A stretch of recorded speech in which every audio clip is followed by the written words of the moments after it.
Bom dia, seja muito bem-vindo, muito bem-vinda mais uma vez no nosso momento diário de reflexão e aprendizado sobre aquilo que Deus tem para nós. E hoje o nosso verso de meditação está no Evangelho de João, capítulo 16. Pause o áudio, abra a sua Bíblia com calma em João, capítulo 16.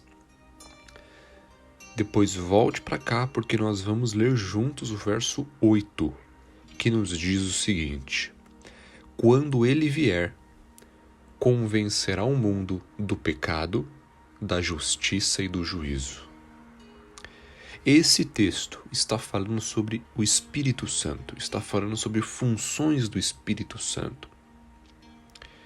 Qual é a função do Espírito Santo? O Espírito Santo é aquele que ensina. O Espírito Santo é aquele que capacita para a missão da pregação do Evangelho. E o Espírito Santo também é aquele que convence o mundo do pecado, da justiça e do juízo.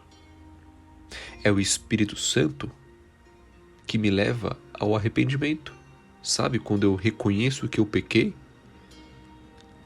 e eu me arrependo por isso, isso é obra do Espírito Santo. É Ele que me convence de que eu pequei. É Ele que me convence de que há um juízo. São todos papéis do Espírito, funções do Espírito Santo. Ensinar, capacitar para a pregação do Evangelho, convencer do pecado, levar ao arrependimento, convencer da justiça, do juízo, trabalhar no coração humano. Essa é a função do Espírito, essas são funções do Espírito. Agora eu te pergunto, tire o Espírito Santo de cena, o que resta? Só desastre. Sem o Espírito, não há convencimento de pecado, justiça, juízo, não há arrependimento, não há aprendizado sobre a Bíblia, não há pregação do Evangelho. Sem o Espírito, não dá. Então, depois de nós falarmos sobre isso, eu te faço uma pergunta. Você não acha importante pedir o Espírito Santo hoje a Deus? Eu preciso ser batizado com o Espírito Santo diariamente, todos os dias. Se eu quero caminhar com Jesus, viver do jeito que Jesus quer que eu viva, eu preciso do Espírito.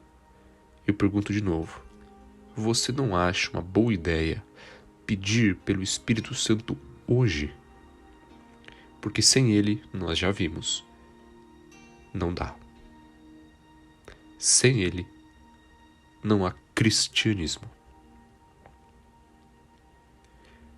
Peça hoje, clame hoje pelo Espírito, mas clame também amanhã, e depois, e depois, e depois, diariamente.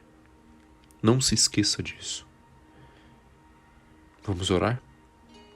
Pai, nos batiza com o Teu Espírito hoje, por favor. Em nome de Jesus. Amém. Que Deus te abençoe. Não se esqueça de pregar o Evangelho, compartilhando também esse material no seu WhatsApp. E eu te convido a ler a Bíblia. Leia João capítulo 16, leia do verso 1 até o verso 24. E não se esqueça de estudar a sua Bíblia diariamente. Que Deus te abençoe. E até amanhã, se Ele quiser.